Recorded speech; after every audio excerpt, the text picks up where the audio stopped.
Mesdames,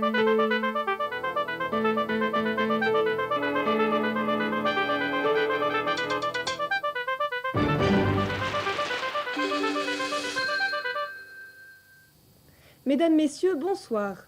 Depuis cet après-midi, comme vous le savez, musiciens professionnels et amateurs ont envahi les rues d'Angers. Rock, jazz, musique classique, il y en a pour tous les goûts et pour tous les âges. Pour sa 15e édition, la fête de la musique reste fidèle à l'idée de son créateur Jack Lang. L'idée d'une fête spontanée, joyeuse, qui donne aux amoureux de la musique l'occasion de s'exprimer et à tous celle de se rassembler. Si les gens sont dans la rue depuis le début de la soirée, les répétitions ont commencé dès cet après-midi, notamment devant la chapelle du château. Reportage de Zoriana Kourdina, Bogdan Dubinski et Zourab Krikadze. 21 juin, c'est l'été et depuis 15 ans déjà, c'est aussi la fête de la musique. Dès 15h, les préparatifs allaient bon train dans la cour du château du Roi René, où doivent se produire ce soir 3 groupes angevins, Fala, Kamit et Hop, il a eu peur. Si la technique a son importance, et ce dans les moindres détails, la chorégraphie n'est pas pour autant négligée. Apparemment, Chuck Berry a fait des émules, voyez plutôt. Fumigène, Mégasono et Big Projo, tout est là pour vous ménager une soirée des plus endiablées. Fred, du groupe Hop, il a eu peur, l'espère. C'est la fête de la musique, donc de toute façon, a priori, on est là pour faire la fête, et qu'il y ait du monde ou pas, nous, on va s'éclater sur scène. Et de toute façon, ça a toujours été notre but, quoi. Ce soir, la scène sera fin prête, tout le monde y a été de son couplet, même si évidemment tout le monde ne chante pas. Les instruments même s'impatientent déjà, les cymbales au gré du vent, les tam-tams dans le tempo et les guitares au diapason. Plein feu donc sur une soirée qui s'annonce chaude pour 3 heures de musique non-stop. Mais vous vous en doutez, cette fête ne fait pas l'unanimité. Dans les précédentes éditions, beaucoup de riverains se sont plaints à cause du bruit. Cette année, la ville a décidé de prendre les choses en main et 5 rues du centre piétonnier d'Angers sont interdites à la musique amplifiée, à la grande satisfaction de ceux qui préfèrent les musiques plus douces. Cela concerne notamment les personnes âgées qui, loin d'être oubliées, sont aussi de la fête. Cet après-midi, grands-parents et petits-enfants se sont retrouvés pour fêter la musique à leur manière. Jocelyne Martin, Citra Sidou et Marc Marcoux se sont rendus sur place. Rencontre intergénération donc dans la salle Curnon-Ski d'Angers pour cette fête de la musique 1996. Les papis et les mamies étaient bien sûr à l'heure, tandis qu'en coulisses, les enfants de l'école Cusono se préparaient à leur offrir leur concert, un concert varié puisqu'il allait permettre d'écouter et d'apprécier à la fois des pièces instrumentales et de bien belles chansons d'hier et d'aujourd'hui. L'idée, elle était toute trouvée à l'occasion de la fête de la musique. C'était de se dire, notamment les résidents des logements foyers gérés par le CCAS de la ville d'Angers et aussi les retraités ne sortent pas forcément et ne profitent pas forcément de la fête de la musique sur la ville en soirée. Donc on va proposer quelque chose en après-midi.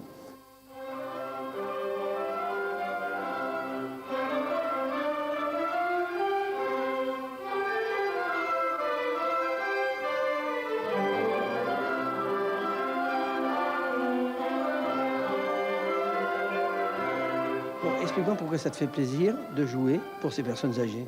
Parce que j'aime bien la musique et puis ça me fait penser à mes grands-parents et j'aime bien jouer pour eux. J'avais un peu peur et puis j'étais contente de jouer de mon instrument devant tout le monde parce qu'on n'en joue pas souvent.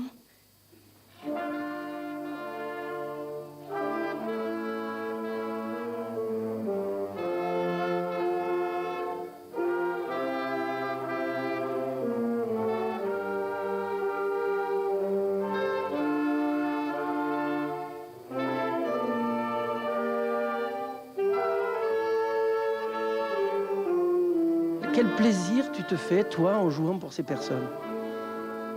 C'est un concert et j'aime bien jouer de mon instrument. On a plutôt l'habitude de jouer devant des enfants jeunes, pas devant des personnes âgées. Et qu'est-ce que ça a de plus, une personne âgée, quand on joue devant? Ça nous comprend, ça...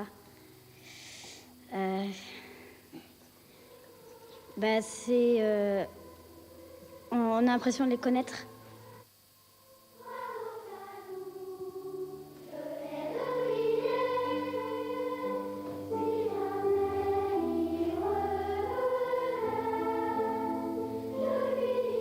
Ils chantent très très bien. Je suis très contente de les voir. Oh, je les trouve adorables. Il faut vous dire que je suis un ancien de l'enseignement. Alors évidemment, du fait que je suis de la partie, de la maison, en quelque sorte, ça me rappelle beaucoup de souvenirs. Fête de la musique, joie et nostalgie.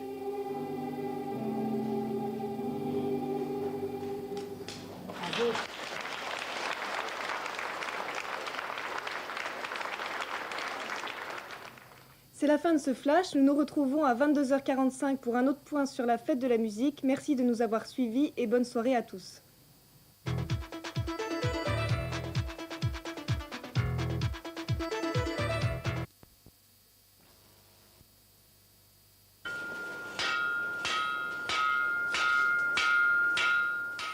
Ce bruit-là, vous n'aurez pas souvent l'occasion de l'entendre, à moins que vous n'alliez visiter la Cité des métiers de tradition à Saint-Laurent-de-la-Plaine.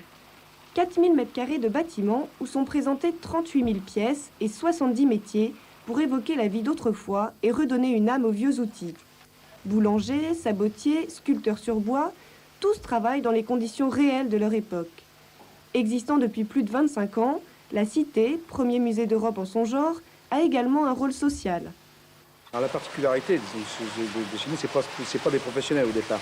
C'est des gens qui avaient des soucis, c'est des gens qui étaient marginaux entre parenthèses. Vous avez des gens qui avaient des gros problèmes, des cas sociaux, et qui ne savaient pas, ils n'étaient pas assez intelligents pour aller à un patron. Bon, ils ne savaient pas trop, ils ne connaissaient pas un petit peu leurs origines. Et d'un seul coup, on les a pris chez nous en tant que CES, parce qu'il faut reconnaître quand même que ça nous aide financièrement. Et là, on essaye de les incorporer dans les métiers du bâtiment. Ainsi, les personnes en difficulté sont familiarisées avec le bois, la pierre ou encore le fer. Elles seront ensuite formées au métier de leur choix afin de réintégrer la vie active. Il faut se faire connaître. Au début, difficilement. On mange des patates et des nouilles un peu tous les jours. Mais au bout de 5 ans, je pense qu'on peut arriver à sortir un peu et pouvoir en vivre et être connu un petit peu dans ce milieu-là. Chaque année, la Cité reçoit 30 000 visiteurs qui viennent se plonger dans le passé. Entre les mois de juin et septembre, 4 journées d'animation sont organisées. De nombreux artisans se déplacent pour faire vivre leur savoir-faire. Une manière de retrouver la France de jadis.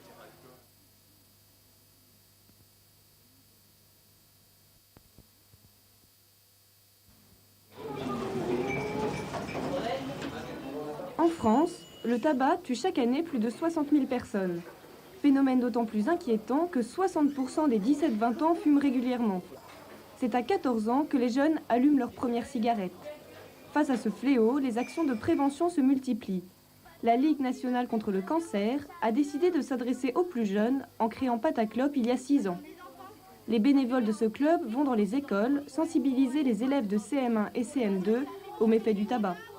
Ils sont très sensibilisés au problème parce que quand nous intervenons dans les classes, nous avons un débat avec eux et ils répondent très bien aux questions. Ils ont des questions très pertinentes et très intéressantes et ils sont très motivés par ce problème du tabac. À l'occasion de la Journée mondiale sans tabac, le club du Maine-et-Loire a rassemblé les 5 écoles de Saint-Barthélemy d'Anjou. Pendant toute la journée, 280 élèves ont participé à une course au complexe sportif de la Gémétrie. À la clé, l'honneur de reconstituer des poumons sains et, bien sûr, un t-shirt Pataclope. Un moyen de faire comprendre aux enfants qu'il ne faut pas toujours suivre l'exemple des adultes. Ils abîment leur santé en fumant et en fait ils dépensent de l'argent pour rien parce que en fait la cigarette pas très bien quoi. En effet, les enfants sont les premières victimes du tabagisme passif. Il faut les sensibiliser très tôt parce qu'à l'âge du lycée, il est souvent trop tard.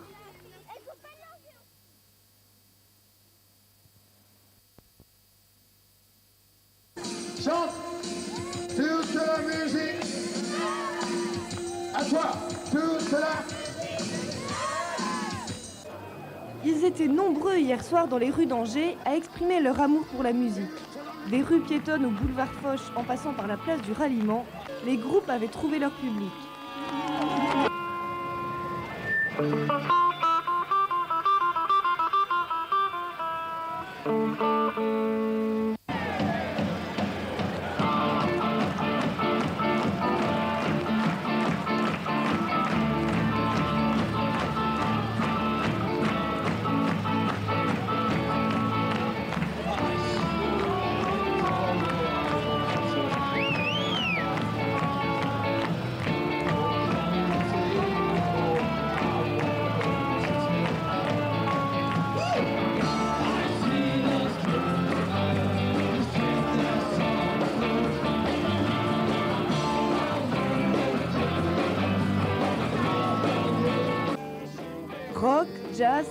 techno ou musique traditionnelle, chacun a pu chanter et danser selon ses rythmes.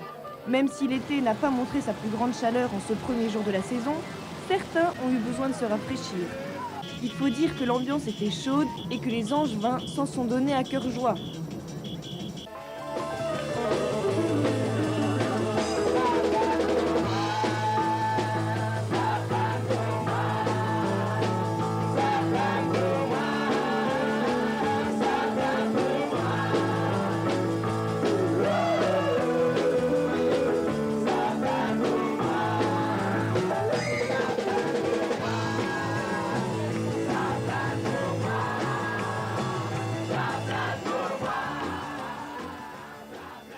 Non mais sur Autour des Brasseurs, c'était bien parce qu'il y avait de la bonne musique et puis il y avait plein de monde, il y avait moyen de parler et tout, c'était bien. Il y avait un groupe de Laval.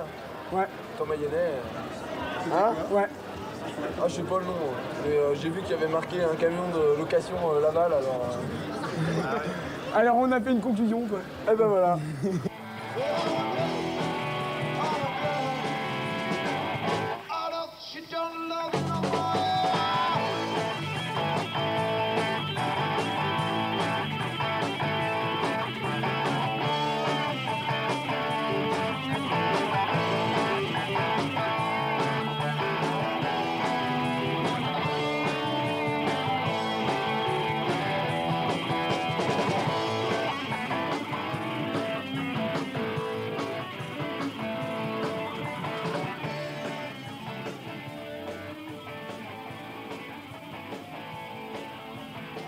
Mais se défouler toute la nuit donne faim. Heureusement, tout était prévu et les reines de la nuit ont pu retrouver des forces grâce aux sandwichs, merguez et autres chichis. Juste de quoi tenir jusqu'au petit matin.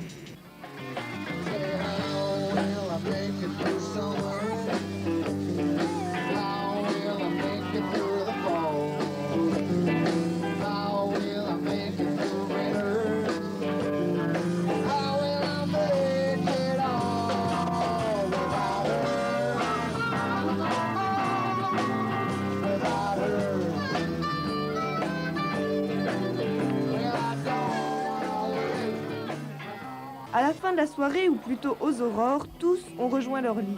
Tous, non. Certains ont même préféré abandonner leur sort à la cabine d'un arrêt de bus.